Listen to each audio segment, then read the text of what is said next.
Sir. और हाँ hello अस्सलाम वालेकुम। वालेकुम अस्सलाम। हाँ देखो, आज हम सेकेंड टॉपिक स्टार्ट कर रहे हैं। इसमें 2 क्वेश्चन कवर करेंगे हम आज।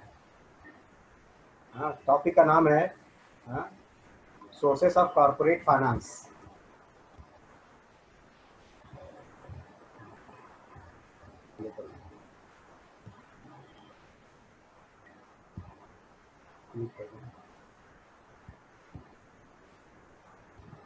हाँ देखो, स्टार्ट करेंगे। हाँ, टॉपिक का नाम है देखो सोर्सेस ऑफ कॉर्पोरेट फाइनेंस। ये थोड़ा बड़ा टॉपिक है। इसमें जो है सोर्सेस में ओन्ड कैपिटल और बारोड कैपिटल। ओन्ड कैपिटल मतलब शेयर होल्डर्स कैपिटल। आवाज आ रही? तो सोर्सेस हाँ ऑफ, सर। हाँ, ओन्ड कैपिटल में देखो शेयर्स है। शेयर में इक्विटी शेयर और प्रेफरेंस शेयर है। उसके बाद रिटेन अर्निंग, ये ओन्ड कैपिटल है। और बारोड कैपिटल में डिबेंचर है, एक्सेप्टेंस ऑफ डिपॉजिट है, हाँ, बॉन्ड्स है, ADR, GDR, commercial bank, financial institution, trade credit, ये सब जो है बारोड कैपिटल में है। तो अभी हम आज जो है ओन्ड कैपिटल में शेयर और इक्विटी शेयर करेंगे। शेयर के फीचर्स और इक्विटी शेयर का फीचर्स करेंगे आज।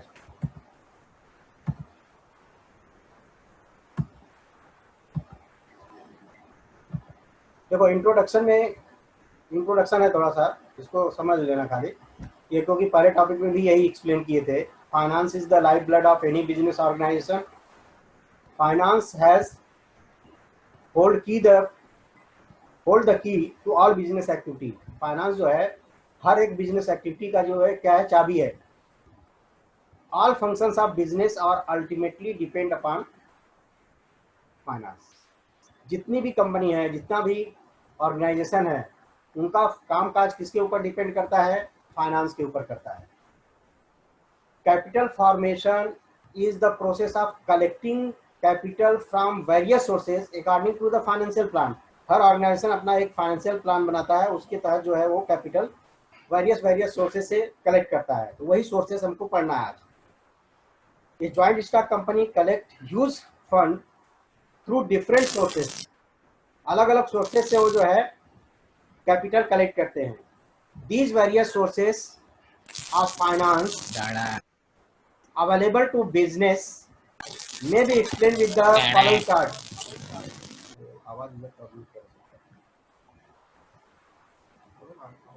तो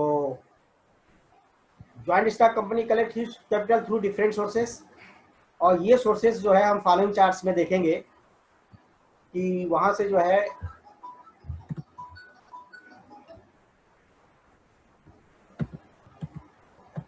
हाँ देखो, सोर्सेस ऑफ फाइनेंस में एक है ओन्ड कैपिटल और दूसरा है बारोड कैपिटल।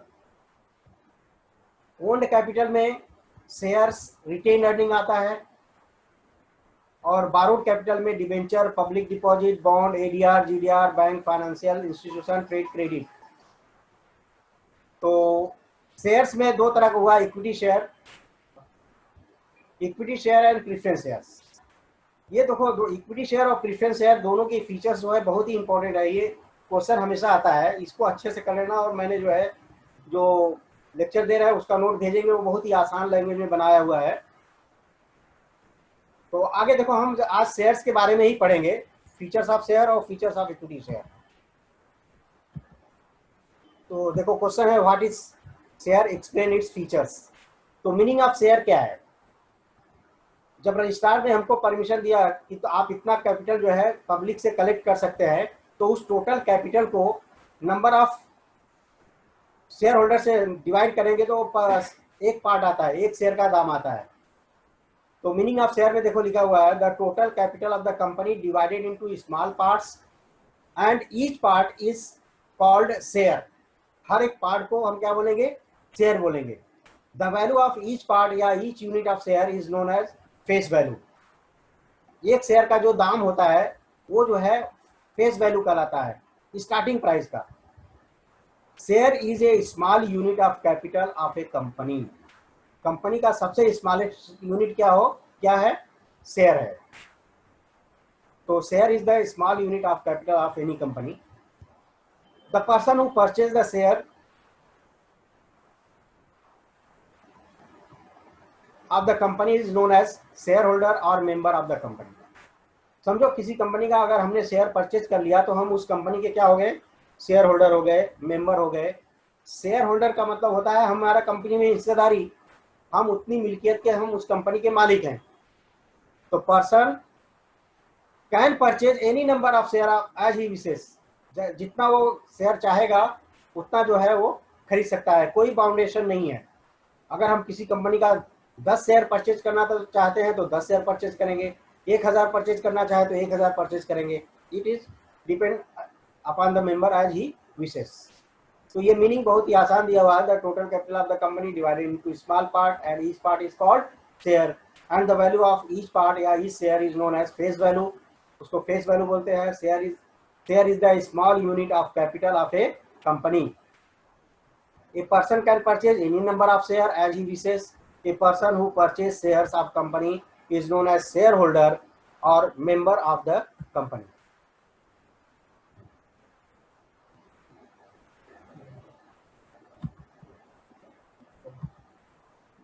देखो अब आता है features of shares. Features of shares में 7-8 फीचर्स दिए हुए हैं, 6-7 फीचर हम दे रहे हैं, उसको कर रहे ना. तो फीचर्स में है ओनरशिप. अगर हम किसी कंपनी का शेयर परचेज करते हैं तो हम उस कंपनी के शेयर होल्डर हो गए और share holder are the owner of the company to the extent of share purchase by them. जितने का हमने शेयर खरीदा उतनी हमारी हिस्सेदारी हो गई कंपनी में. तो देखो फर्स्ट पॉइंट है ownership. The ownership of share is called share holder. The owner of the share is called share holder. The share holder are the co owner of the company. Second point है distinctive number. हर एक share का, हमने समझो 100 share खरीदा है तो उसका नंबर जो है फला नंबर से फला नंबर तक रहेगा. समझो 1001 से 1100 तक हमारा जो है नंबर ऑफ शेयर्स रहेगा. तो उसका एक डिस्टिंक्ट नंबर होता है. वो जो है कहाँ मेंशन रहता है डिस्टिंक्ट नंबर? शेयर सर्टिफिकेट में मेंशन रहता है. हमने 100 शेयर खरीदा तो 100 का नंबर मिलता है ना एक. जैसे तुम्हारा शेयर सर्टिफिकेट पर नंबर रहता है वैसे अपने मार्कशीट पर नंबर रहता है, नंबर ऑफ मार्कशीट. तो each share has distinct number of for identification, कि यहाँ से यहाँ तक का नंबर वो जो है ये फला आदमी का रजिस्टर ए का है, 1101 से लेके 1200 तक कितने लोगों का है, ये बी का है, ये सी का है. ये जो है आइडेंटिफिकेशन के लिए लिखा रहता है. Each share has distinct number for identification. It is mention in the share certificate. ये जो है शेयर सर्टिफिकेट में ही मेंशन रहता है. लेकिन अगर हमने शेयर को कन्वर्ट करा लिया इसमें डीमैटेरियलाइजेशन में तो वहाँ नंबर नहीं रहता है. वहाँ सिर्फ जो है हमने 100 शेयर खरीदा 100 रहेगा, वहाँ जो है नंबर आगे डीमैटेरियलाइजेशन ऑफ शेयर्स आएगा टॉपिक, उसमें फुल डिटेल में करेंगे वो. तो फर्स्ट है ओनरशिप, सेकेंड है distinct number. Each share has distinct number for identification. It is mention in the share certificate. Evidence of title. Share क्या है? एक प्रूफ है कि हम जो है इस कंपनी के शेयर होल्डर हैं. Share certificate is issued by the company under its common seal. It is a document of title of ownership of shares. अगर हमने किसी कंपनी का शेयर सर्टिफिकेट शेयर खरीद लिया, हमको शेयर मिल गया, हमको शेयर सर्टिफिकेट मिल गया, तो हम जो है ये एविडेंस के प्रूफ पर बता सकते हैं कि हम इतने शेयर के मालिक हैं. ये share is not any visible things. ये विजिबल नहीं है एविडेंस. तो share certificate is issued by the company under its common seal. It is document of title of ownership. इतना भी लिखेंगे तो भी चलेगा.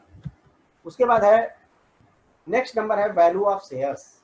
वैल्यू ऑफ शेयर्स में देखो each share has value express in terms of money. तो each share has a value. Her share का एक वैल्यू होता है. देयर में B each share has value expressed in terms of money. They may be, वो क्या हो सकता है? देयर में भी. नंबर 1 है फेस वैल्यू. फेस वैल्यू क्या होता है? Issue price. जो प्राइस पर company first time share issue करती है उसको हम क्या बोलते हैं? Face value. इशू प्राइस, जब इशू करने के टाइम जो है जो प्राइस रहता है उसको हम इशू प्राइस बोलेंगे. मार्केट वैल्यू समझो 10 महीने साल भर कंपनी 2 साल काम किया, उसके बाद जो है उसकी मार्केट में क्या स्टैंडिंग है, उस हिसाब से जो है वो शेयर मार्केट जो है डिमांड और सप्लाई के हिसाब से जो है शेयर के वो प्राइस डिटरमाइन करता है, वो जो है होता है मार्केट वैल्यू। तो दे में भी फेस वैल्यू मतलब this value is written on the share certificate and mentioned in the memorandum of association. Share certificate में भी रहेगा फेस वैल्यू, और जो है मेमोरेंडम मतलब rules regulation of the company, उसमें भी लिखा रहता है। Issue price, it is the price at which company sell shares, जिस प्राइस पर कंपनी जो है शेयर बेच रही है उसको हम बोलते हैं issue price. Market value, this value of share is mentioned determined by the share market. ये शेयर मार्केट जो है डिमांड और सप्लाई के हिसाब से जो है तय करता है कि इसका मार्केट वैल्यू क्या है। कभी कभी देखो 10 रुपए का शेयर जो है 100 रुपए हो जाता है, 90 रुपए हो जाता है, 1000 रुपए तक भी हो जाता है। समझो 10 साल के बाद कंपनी का शेयर 1000 रुपए भी हो गया, तो वो जो है मार्केट वैल्यू होता है। अब जो है शेयर होल्डर के राइट्स क्या है। शेयर होल्डर के राइट्स जो है बहुत सारे राइट्स है। Share holder has certain rights such as right to receive dividend, right to inspect statutory books, right to attend shareholders meeting and right to vote at the meeting। ये सब बहुत सारे राइट्स है उसके। तो share holder are the owner, चूंकि owner है ना, ओनर ऑफ द कंपनी है, तो इसलिए जो है उसके राइट्स जो है बहुत सारे हैं। तो शेयर होल्डर है certain rights, such rights such as जैसे रिसीव डिविडेंड, डिविडेंड को रिसीव करना। अगर हमको शक हो रहा है तो share holder can inspect the books of account, company का बुक्स ऑफ अकाउंट भी इंस्पेक्ट कर सकता है। Right to attend share holders meeting, share holders meeting साल में एक बार होती है जनरल मीटिंग, वो अटेंड करने के लिए जो है लेटर आता है कि फला दिन जो है मीटिंग है, उसको जो है अटेंड करो, तो हम अटेंड करने भी जा सकते हैं। और right to vote in the meeting, और मीटिंग में कोई फैसला अगर लिया जा रहा है उस पर हम वोट दे करके फैसले को चेंज भी कर सकते हैं। जिधर वोटिंग ज़्यादा होगा वहाँ जो है फैसला लिया जाता है। तो ये सारे बहुत सारे राइट्स हैं शेयर होल्डर के। और इनकम क्या होता है, इनकम डिविडेंड जो है उसका इनकम है। जैसे हम बैंक में पैसा रखते हैं, बैंक हमको इंटरेस्ट देती है, उसी तरह से हमने किसी कंपनी का शेयर परचेज किया है तो शेयर उस पैसे से कंपनी पैसा कमा रही है, तो प्रॉफिट का हिस्सा जो शेयर होल्डर को देती है वो उसका इनकम होता है, उसको हम लेकिन क्या बोलते हैं, उसका नया नाम है dividend. Share holder is entitled to get shares in the profit of the company, it is called dividend. वो सब कर रहे हैं, आ नहीं रहा, आवाज नहीं आ रही। वीडियो बंद कर दो बेटा अपनी। तो राइट्स में देखो, तो राइट्स तो हो गया ना income. A share holder is entitled to get share in the net profit of the company. अगर हम शेयर होल्डर हैं कंपनी के तो प्रॉफिट में हमारा हिस्सेदारी रहेगा, इट इज कॉल्ड डिविडेंड। इसी को हम क्या बोलते हैं, डिविडेंड बोलते हैं। ट्रांसफरेबिलिटी, अगर शेयर हमको नहीं चाहिए, अब हमको कभी हमने किसी कंपनी का 1 लाख का शेयर परचेज किया है और अगर हमको ज़रूरत पड़ गई, अर्जेंट पैसे की ज़रूरत आ गई, हमारे पास कोई ऑप्शन नहीं है, हमारे पास शेयर पड़ा है, तो चलो शेयर बेच देते हैं मार्केट में और अपना पैसा ले लेते हैं। तो ये शेयर हम जो है आराम से ट्रांसफ़र भी कर सकते हैं, लेकिन कंपनी रिटर्न नहीं लेती। ये लाइफ टाइम के लिए शेयर परचेज होता है, कंपनी जो है रिटर्न नहीं लेती है, लेकिन हम शेयर मार्केट में इसको इसका जो है खरीद फरोख्त कर सकते हैं। तो हम शेयर जो है दूसरे को ट्रांसफर कर सकते हैं। The share of public limited company are freely transferable in the manner provided in the articles of association. जो rules articles of association, rules of regulation of company में दिया रहेगा उसके हिसाब से जो है वो शेयर ट्रांसफर कर सकता है। तो ट्रांसफर क्या है, अगर हमको पैसे की जरूरत नहीं है तो चलने दो, बाद में जो है भाव बढ़ेगा तो हम बेचेंगे। कभी कभी भाव नीचे आता है शेयर का, तो उस वक्त जो है नहीं बेचना चाहिए। तो ट्रांसफरेबिलिटी का मतलब होता है सिर्फ शेयर को दूसरे के नाम पर ट्रांसफर करना। अब देखो दूसरा पॉइंट आ रहा है, नेक्स्ट पॉइंट है वैल्यू ऑफ शेयर्स। हो गया ना, हाँ। अब जैसे वो 7 पॉइंट हुआ ना, वहां कंप्लीट हो जाता है। तो ये 7 पॉइंट जो है फीचर्स ऑफ शेयर्स का है। ये कभी कभी आता है क्वेश्चन, क्योंकि ज्यादा इंपॉर्टेंट इसके बाद वाला क्वेश्चन है।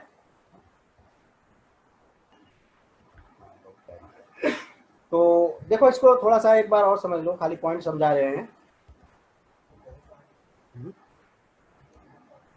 फीचर्स ऑफ शेयर्स में ओनरशिप है, हाँ, share holder are the owner of the company. District number, हर एक share district share certificate, share का नंबर होता है, वो नंबर जो है शेयर सर्टिफिकेट में लिखा रहता है। As evidence of title of proof, अगर हमारे पास शेयर सर्टिफिकेट है तो ये जो है एक प्रूफ के तौर पर काम करता है, एविडेंस ऑफ, एविडेंस के तौर पर हम जो है उसको पेश कर सकते हैं। उसके बाद है नेक्स्ट पॉइंट है value of shares. Value of shares में देखो फेस वैल्यू क्या होता है, स्टार्टिंग प्राइस, और इशू प्राइस, जिस प्राइस पर कंपनी इशू करती है वो होता है इशू प्राइस। और मार्केट वैल्यू यानी market value is determined by the share market with the help of demand and supply of the share. उसके बाद है नेक्स्ट पॉइंट है राइट्स। शेयर होल्डर के बहुत सारे राइट हैं। इनकम, तो इनकम जो है एज ए डिविडेंड मिलता है। ट्रांसफरेबिलिटी, अगर हमको शेयर नहीं चाहिए तो हम शेयर जो है मार्केट में बेच सकते हैं। अब उसके बाद दूसरा क्वेश्चन आता है what is equity share, explain features of equity share. Very very important question, ये समझो, रट डालना, एकदम बाय हार्ट कर लो। तो इसमें जो है what is equity share, equity share के बारे में ही पूरा पढ़ेंगे आज।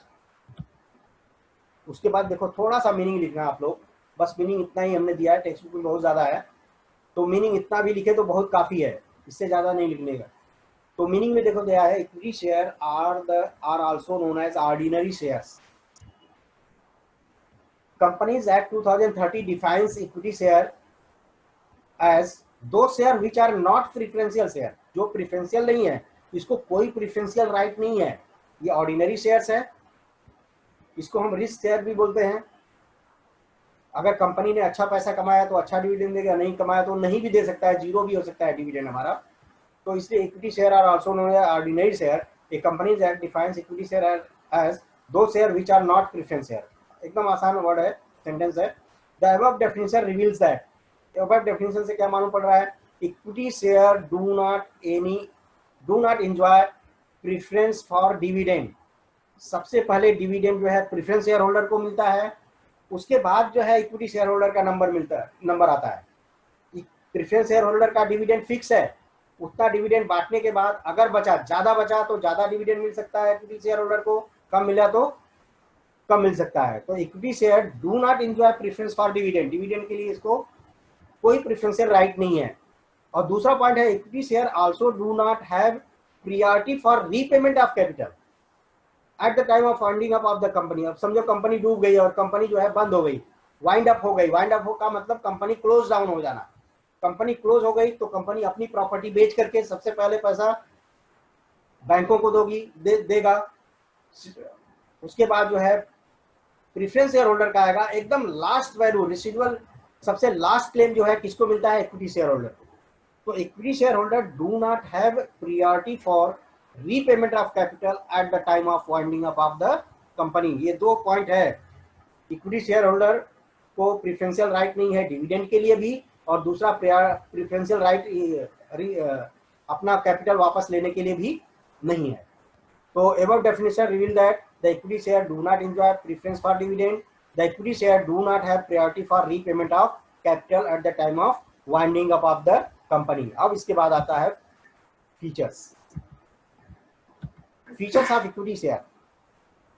फीचर्स ऑफ इक्विटी शेयर में फर्स्ट फीचर है परमानेंट कैपिटल। अगर हम किसी कंपनी का शेयर परचेज कर लिए लेकिन वो कंपनी के लिए परमानेंट कैपिटल है, क्योंकि कंपनी जो है शेयर का पैसा वापस नहीं करती है, ये लाइफ टाइम के लिए शेयर परचेज हो जाता है कंपनी के पास। कंपनी जो है लाइफ टाइम के लिए सेल कर देती है। लेकिन अगर जिस शेयर होल्डर को समझो शेयर नहीं चाहिए तो शेयर मार्केट में खरीद फरोख्त कर सकता है, उसके लिए बाउंडेशन नहीं है। लेकिन कंपनी जो है कभी भी शेयर कैपिटल का पैसा रिटर्न नहीं करती है, ये लाइफ टाइम के लिए होता है। तो पर लाइफ टाइम के लिए रहता है, अगर कंपनी बंद हो रही है वो टाइम में जो है कंपनी जो है कैपिटल वापस करती है शेयर होल्डर को। तो परमानेंट का it is called, first feature is permanent capital. Equity share और इररेडीमेबल शेयर, लाइफ टाइम जो है रिडीम नहीं होगा, पेड बैक नहीं होगा। इररेडीमेबल का मतलब होता है paid back. The amount received from equity share is not refundable by the company during its lifetime। पूरी लाइफ टाइम में कंपनी रिफंड नहीं करती है। दस equity share capital is long term and permanent capital of the company. तो ये first point हो गया परमानेंट कैपिटल। उसके बाद है सेकेंड पॉइंट है फ्लक्चुएटिंग डिविडेंड। डिविडेंड जो कंपनी हमको रिटर्न देती है साल में प्रॉफिट का हिस्सा, वो जो है फ्लक्चुएट होते रहता है। ये नहीं कि पहले साल जो है अच्छा मिला, दूसरे साल कम हो गया, तीसरे साल बहुत अच्छा कमाया तो बहुत अच्छा डिविडेंड मिला। हाँ, तो fluctuating dividend, equity share do not have a fix rate of dividend. The rate of dividend depend upon amount of profit earn by the company. इतना भी लिखे तो भी चल जाएगा। The equity share get dividend at fluctuating rate. हर एक में दो दो तीन तीन सेंटेंस है, ज्यादा नहीं है। तो permanent capital, fluctuating dividend, rights. Rights जो है तो जो शेयर होल्डर का राइट है, शेयर वही जो है इक्विटी शेयर होल्डर का राइट रहेगा। Any an equity shareholder has certain rights such as right to receive dividend, right to inspect books of account, right to attend shareholders meeting and right to vote at the meeting। Meeting हो रहा है तो उसमें vote देने का right है। हाँ, तो ये सब जो है, तो 3 पॉइंट यहाँ पर हुआ, परमानेंट कैपिटल, फ्लक्चुएटिंग डिविडेंड और राइट्स। राइट्स वही सेम है जो शेयर में लिखे ना, फीचर्स ऑफ शेयर का राइट है वही सेम है। उसके बाद है next point, no preferential right. Sentences वही आ रहा है, मीनिंग वही आ रहा है, नो प्रिफरेंस। इसको कोई मीनिंग में जो लिखे हो ना प्रिफरेंशियल राइट नहीं है इसका, तो वही पॉइंट यहाँ भी एक्सप्लेन करना है। No preferential right, equity share holder do not enjoy preferential right in respect of, दो है, पेमेंट ऑफ डिविडेंड और रीपेमेंट ऑफ कैपिटल। दोनों जो है में उसको प्रिफरेंशियल राइट नहीं है। इसका टर्म जो है एकदम लास्ट में आता है, सब कर्जा देने के बाद जो है तब इसका टर्म जो है लास्ट में आता है। तो equity share holder do not enjoy preferential right in respect of payment of dividend. Equity share holder are paid dividend only after dividend paid to preferential holder. Similarly, at the time of winding up of the company, equity shareholder are paid last। Equity share holder को जो capital हमने पैसा invest किया है share में, जब company बिकती है उस समय जो है कैपिटल जो है सबसे लास्ट में मिलता है इसको। तो no preferential right, equity share holder का जो है कोई प्रिफरेंशियल राइट नहीं है। दो में, सिर्फ दो चीज़ों में, वोट देने का राइट है, मैं बुक्स ऑफ अकाउंट इंस्पेक्ट करने का राइट है, ऐसे बहुत सारे राइट है। लेकिन ये दो केस में डिविडेंड भी लास्ट में मिलेगा और अपना जो कैपिटल उन्होंने बिजनेस में कंपनी में इन्वेस्ट किया है वो कैपिटल भी लास्ट में रिटर्न मिलता है। हमने शेयर मार्केट में बेच दिया तो अपना निकल गया, जो खरीदा वो आया, वो उसने बेच दिया, जो लास्ट शेयर होल्डर रहेगा उसके जिम्मे जाता है, वो उसका जो है राइट लास्ट में आता है। Similarly, at the time of winding up of the company, equity shareholder are paid last। तो नो प्रिफरेंशियल राइट। लेकिन देखो लास्ट पॉइंट, पांचवा पॉइंट है controlling power. Equity share holder का कंट्रोलिंग पावर ज्यादा रहता है। क्यों? क्योंकि इसको वोट देने का राइट है। अगर कोई डायरेक्टर जो है मिस यूज कर रहा है फंड का, तो मीटिंग हुआ, साल में एक मीटिंग होती है, तो मीटिंग हो रही है तो क्या होगा, मीटिंग में जो है वो डायरेक्टर अगर करप्ट है, मिस यूज कर रहा है फंड को, तो उसको जो है वोटिंग के जरिए उसको हटाया जा सकता है। उसको हटा देंगे, दूसरा डायरेक्टर जो है इलेक्ट हो जाएगा वहां पर। तो कंट्रोलिंग पावर जो है इक्विटी शेयर होल्डर, क्योंकि they are the owner of the company ना, jointly they are owner of the company. हमने समझो 1 लाख का शेयर खरीदा है, तो 1 लाख की मिल्कियत है कि हम मालिक है, तो हम शेयर होल्डर हो गए, तो share holder are the owner of the company to the extent of share purchase by them. The control of company is vested with the equity share holder. पूरा कंट्रोल रहता है। It is because they enjoy exclusive voting rights, क्योंकि vote देने का इसको right है, इसलिए इसको एक्सक्लूसिव पावर है।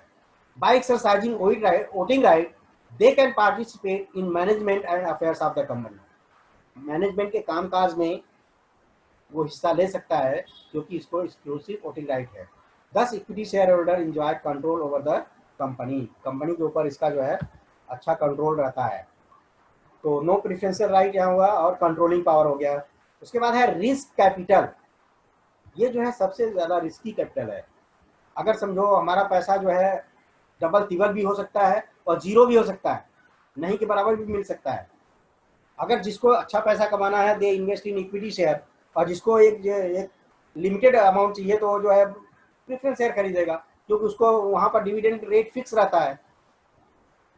तो ये जो है रिस्क कैपिटल है। Equity share holder bear maximum risk in the company में जो है मैक्सिमम रिस्क टेकर कौन है? Equity share holder. If the income of the company falls the rate of dividend also come down. अगर company अच्छा कमाया, कम पैसा कमाया, कम प्रॉफिट कमाया, तो रेट ऑफ डिविडेंड हमको कम मिलेगा। लेकिन अगर वो उसका उल्टा, अगर अच्छा कमाया तो अच्छा डिविडेंड मिलेगा। Due to this market value of equity share come down resulting into capital loss. उसकी वजह से अगर कम प्रॉफिट कमा रहा है, सालों साल जो है कम होते जा रहा है, तो उसके शेयर का वैल्यू क्या होगा, कम होगा। जो हमने शेयर 10 रुपये में खरीदा वो 4 रुपये हो गया, तो हमारा कैपिटल लॉस हुआ कि नहीं। इसको बोलते हैं कैपिटल लॉस। शेयर जो है जितने में खरीदा उससे कम में बेचना, वो हमारा कैपिटल लॉस होगा।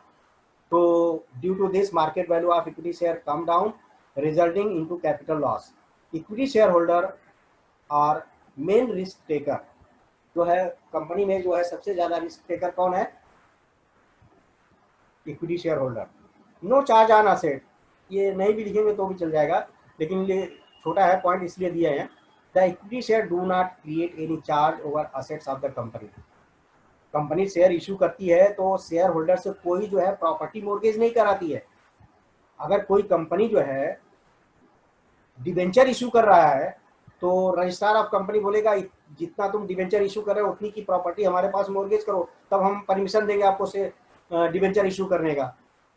ऐसा यहाँ पर नहीं है। कंपनी जो है सिर्फ रजिस्ट्रार से परमिशन लेता है, हम इतना शेयर मार्केट में इशू करना चाहते हैं, इतना हमको कैपिटल के थ्रू पैसा आएगा, तो वो परमिशन दे दिया। सब बुक सब का पूरा डॉक्यूमेंट चेक करने के बाद ऑर्डर में सही रहा तो लेकिन यहाँ पर कोई सिक्योरिटी के तौर पर जो है रजिस्ट्रार के पास कोई प्रॉपर्टी मोर्गेज नहीं करना पड़ता है कंपनी को शेयर इशू करने के लिए। तो no charge on asset, the equity share holder do not create any charge over assets of the company. किसी तरह का जो है मोर्गेज नहीं करना पड़ता है अपनी प्रॉपर्टी को। और देखो नेक्स्ट पॉइंट है बोनस इशू। अगर कोई कंपनी जो है, किसी कंपनी का हमने शेयर खरीदा है, वो 2-3 साल के बाद बहुत ही अच्छा परफॉर्म किया, बहुत ही अच्छा परफॉर्म किया, तो शेयर का भाव भी बढ़ता है और प्लस जो है कंपनी हमको डिविडेंड भी अच्छा देती है। ठीक है, तो बोनस हमको डिविडेंड भी अच्छा दिया, और कंपनी जो है पूरा का पूरा एज ए डिविडेंड बांट नहीं देती है, कुछ पैसा जो है रिजर्व में रखती जाती है। रिजर्व में पैसा, general reserve, reserve fund, profit and loss में पैसा हो, अगर समझो 10 साल से 5 साल से कंपनी जो है कुछ पैसा रिजर्व में रखते जा रही है, पूरा डिविडेंड के तौर पर बांट नहीं दे रही है, तो एक बड़ा अमाउंट होता है। तो वो बड़ा अमाउंट एक्चुअल में है किसका, शेयर होल्डर का है।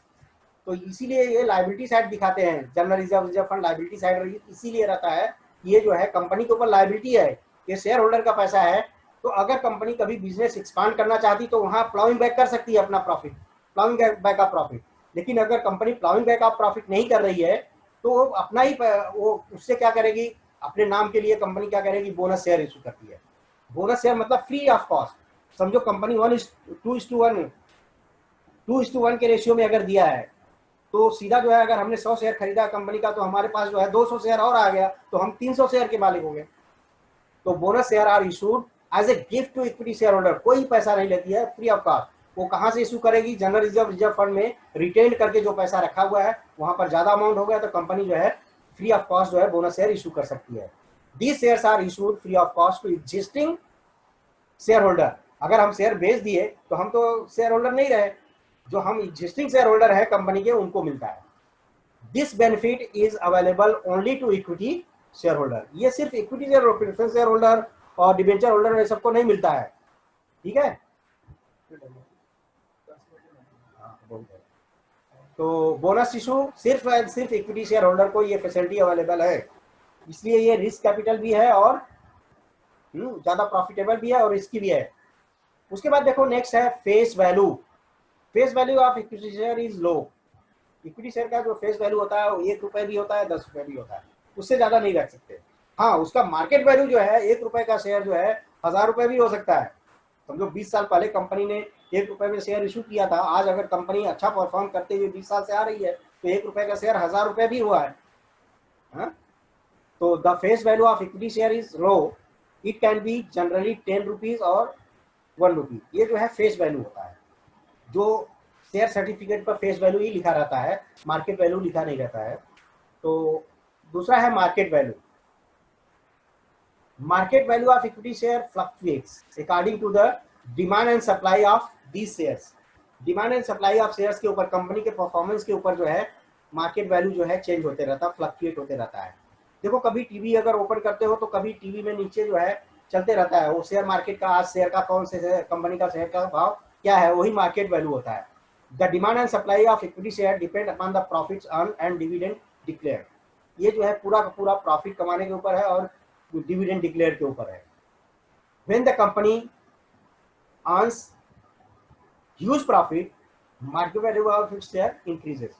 अगर कंपनी अच्छा प्रॉफिट, ह्यूज प्रॉफिट कमा रही है तो उसका शेयर का दाम क्या होगा, मार्केट वैल्यू ऑफ शेयर क्या होगा, इंक्रीज होगा। On the other hand when it occurs loss, incur loss, market value of its share decrease. अगर मार्केट वैल्यू क्या होगा, डिक्रीज होगा। तो यहाँ पर जो है 10 फीचर दिए हैं। अगर ये जो है 8 मार्क्स के लिए ये क्वेश्चन आएगा, ये इसलिए इम्पोर्टेंट दिए है। अगर 8 मार्क्स के लिए आता है तो ये 10 पॉइंट आपको लिखना होगा मीनिंग के साथ। तो ये बहुत ही आसान है। सबसे पहले पॉइंट बाय हार्ट करने का। पॉइंट जब एक बार लर्न हो गया तो फिर जो है मैटर के ऊपर जाओ। मैटर भी बहुत ज़्यादा नहीं है, थोड़ा थोड़ा कर दिए उसको, तो ये याद रखना। और हम नोट के फॉर्म में इसको दे देंगे, आप लोग वहाँ से नोट्स तैयार कर लेना। तो वो फीचर्स में इक्विटी शेयर है, परमानेंट कैपिटल, ये जो है परमानेंट कैपिटल है। कंपनी के पास परमानेंटली जो है कैपिटल पहुंच गया, और किसी को अगर नहीं शेयर रखना है तो मार्केट में बेच सकता है। और डिविडेंड क्या होता है, फ्लक्चुएट होते रहता है कंपनी का इक्विटी शेयर का। हाँ, राइट्स, इसके बहुत सारे राइट्स हैं। Right to receive dividend, right to receive check the books of account, right to attend meetings, right to vote in the meeting, ये सारे बहुत सारे राइट्स है। नो प्रिफरेंशियल राइट, लेकिन इसको प्रिफरेंशियल राइट किसमें नहीं है, सिर्फ डिविडेंड और repayment of capital at the time of finding up of the company. जब कंपनी प्रॉफिट कमाया तो डिविडेंड लास्ट में मिलता है, सबको देने के बाद बचा तो इसको मिलता है। और अगर कंपनी वाउंड अप हो गई, बंद हो गई, लॉस में जा रही है, कंपनी ने डिसाइड किया चलो बंद कर देते हैं, अपना प्रॉपर्टी बेचने के बाद सबको पैसा रिटर्न करने के बाद लास्ट में इसका नंबर आता है। ये 2 केसेस में जो है इसको नो प्रेफरेंशियल राइट है। कंट्रोलिंग पावर, लेकिन इसके पास कंट्रोलिंग पावर है क्योंकि ये एक्सरसाइज, वोटिंग राइट इसको ज़्यादा है। वोटिंग राइट ज़्यादा होने की वजह, वोटिंग राइट है, वोटिंग राइट की वजह से जो है अपना वो पावर इस्तेमाल कर सकता है। हाँ, तो 10 इक्विटी शेयर इनका कंट्रोल ओवर द कंपनी। उसके बाद है रिस्क कैपिटल, ये सबसे ज़्यादा रिस्की कैपिटल है। हाँ, रिस्क कैपिटल, इन केस अगर कंपनी डूब गई तो हमको पैसा नहीं के बराबर भी मिल सकता है। इक्विटी शेयर पे maximum risk, income of the company falls due to change the rate of dividend also falls. अगर प्रॉफिट कम हुआ तो डिविडेंड भी कम मिला। Due to this market value of equity share also come down. अगर market share, हमारे जो शेयर 100 रुपये में खरीदा है मार्केट वैल्यू के हिसाब से, और वो शेयर का दाम जो है 10 रुपये हो गया, तो जितना ये इस लॉस को हम क्या बोलेंगे, capital loss. No charge on assets, कोई जो है सिक्योरिटी डिपॉजिट शेयर इशू करने के लिए कंपनी के पास नहीं रखना रहता है। No charge on assets, company share issue करती है बगैर सिक्योरिटी के। बोनस इशू का इसको राइट है। अगर कंपनी बहुत ही अच्छा परफॉर्म कर रही है, बहुत अच्छा प्रॉफिट कमा रही है, और जनरल रिजर्व फंड में बड़ा अमाउंट हो जाता है, तो कंपनी जो है अगर बिजनेस एक्सपांड नहीं कर रही है तो एज ए बोनस जो है वो जो है शेयर होल्डर को बोनस इशू करती है फ्री ऑफ कॉस्ट। तो वो रेशियो के हिसाब से इशू करती है। उसके बाद है फेस वैल्यू। फेस वैल्यू आप जनरली 10 और 1 रुपये होता है। और मार्केट वैल्यू, मार्केट वैल्यू जो आज की कंडीशन है, आज कंपनी के परफॉर्मेंस के ऊपर जो है मार्केट वैल्यू तय होता है। हाँ, तो ये जो है इस तरह से अपना हो गया आज का लेक्चर। और 2 क्वेश्चन हुआ, what is equity, what is share, explain its feature, what are equity share, explain its main features. तो इक्विटी शेयर वाला जो है फीचर्स बहुत ही इंपॉर्टेंट है, word to word by heart कर लो। अगर इक्विटी शेयर याद है तो शेयर कार्ड लिख लोगे आराम से। तो इसलिए जो है